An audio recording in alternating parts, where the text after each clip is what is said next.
Hello. In this video I will demonstrate how to assemble this variant of the PROTO-SHIELD. You will need the visor, two side straps, the main forehead strap, two M3 screws between 4 and 8 millimeters in length, and depending on the type of screw that you get, you'll need the appropriate tool for screwing it in. There's no need for a nut because the holes should be just the right size to self-thread. Okay, so we begin the assembly by joining the two sides of the strap in the center. The reason this is broken up is so that it can fit the cut profile of a K40 laser, which only has a bed of approximately 320 by 220 millimeters. So to begin, we're going to make sure that our visor clips, the face shield clips are both facing in the same direction. This is the same part, it's just mirrored.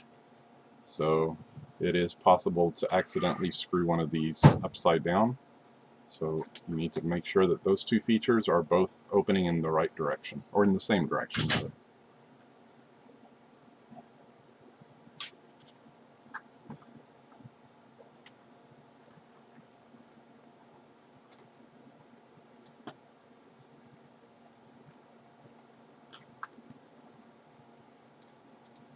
You do not have to use metal screws. Nylon screws are also available, as so are nylon nuts.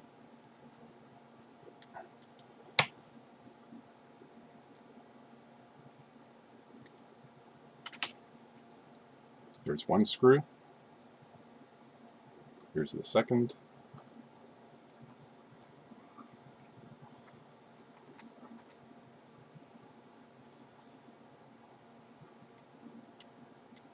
At the time of this video, the original PROTO-SHIELD design does not contain the top cover.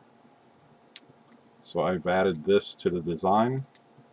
I have not tested it with the original PROTO-SHIELD design, but since my drawings are based on theirs, the visor should fit that shield as well.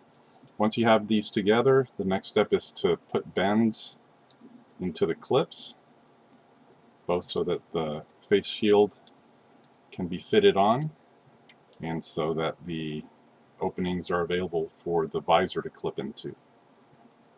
So you can just grab any small object that will fit in there and just kind of give these a bend outward.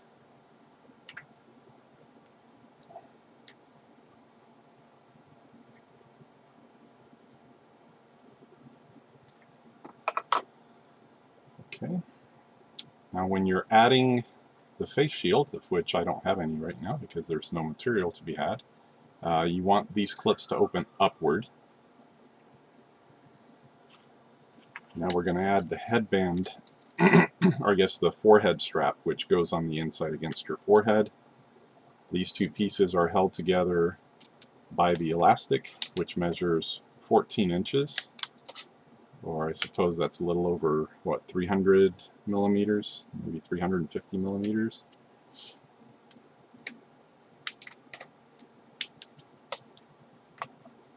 So the material I'm using doesn't really clear out very well from the laser, so I'm having to pop out those holes. Nice and clean now. Now as for the type of elastic you want to use, I'm using a little bit of an oversized elastic, and the reason why is because when you use the oversized elastic, you get a much nicer grip on the edges because it's, you know, oversized. Alright, so we want to put the elastic into the last holes on the edges from the forehead side, so not from the front side. So you'll come in from the rear of the headband, and you can extend this guy, depending on which side you prefer to adjust on. You can leave this one fairly short, push it back into the back.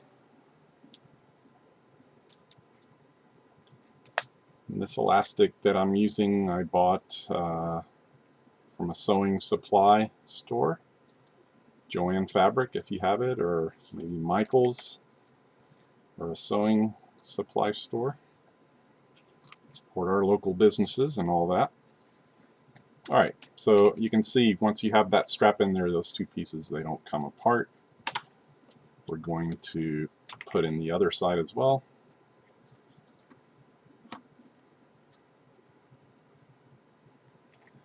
Inevitably, people are not going to read the description, and they're going to be asking what type of material I'm using to make these. And the answer is you can use any material that is laserable, so long as it is safe for you and for the environment. Any material containing chlorine is very bad for you. Someone has told me that nylon is toxic and carcinogenic, which this material happens to be a form of nylon called nylon 66 or nylon 66 or nylon 6/6. I have not been able to find anything indicating that this is carcinogenic, or, I mean, you know, in small doses, I guess. Nevertheless, I wish I could use a different material like PETG, which is what people seem to be using. Okay, so we've got the main strap assembled. Obviously, you can adjust the tightness to your head circumference. And finally, we come to the shield. Now, it's fairly rigid, so it wants to stay straight. So what I would recommend is to maybe warm it up with a hair dryer and hold it in that bent position so that it gets sort of a permanent bend to it. But not really much trouble in that. It does allow itself to conform once you put it on your head. However, it may initially create some discomfort in your forehead. Alright, so I'm getting ahead of myself. So I have 4 tabs on here, and if you look closely, the cut is recessed, and that's on purpose so that you can bend the tab and have a slight edge over the rim of the headband. Okay, so you want to bend those right at the indent, I guess you'd call that, right? Indent? No? Okay, so now we're ready to put it onto the face mask. Again, the face mask's clips are going to point up. This clipping that I'm doing here, I'm just pushing those into the sides. They don't interfere with you clipping the face shield later on, and I'm hoping it actually secures that even better. Okay, and then you just run this over the edge like that. Let me see if I can give you a clearer picture of this. Okay, we go completely under and back out on the other side and clip in there. Now we have our covers. Let me try it on for size.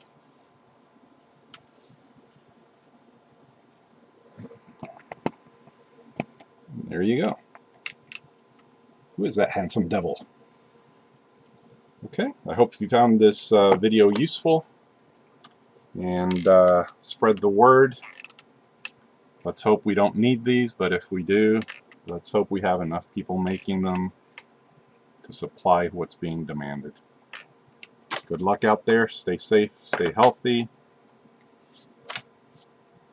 and we'll see you again soon.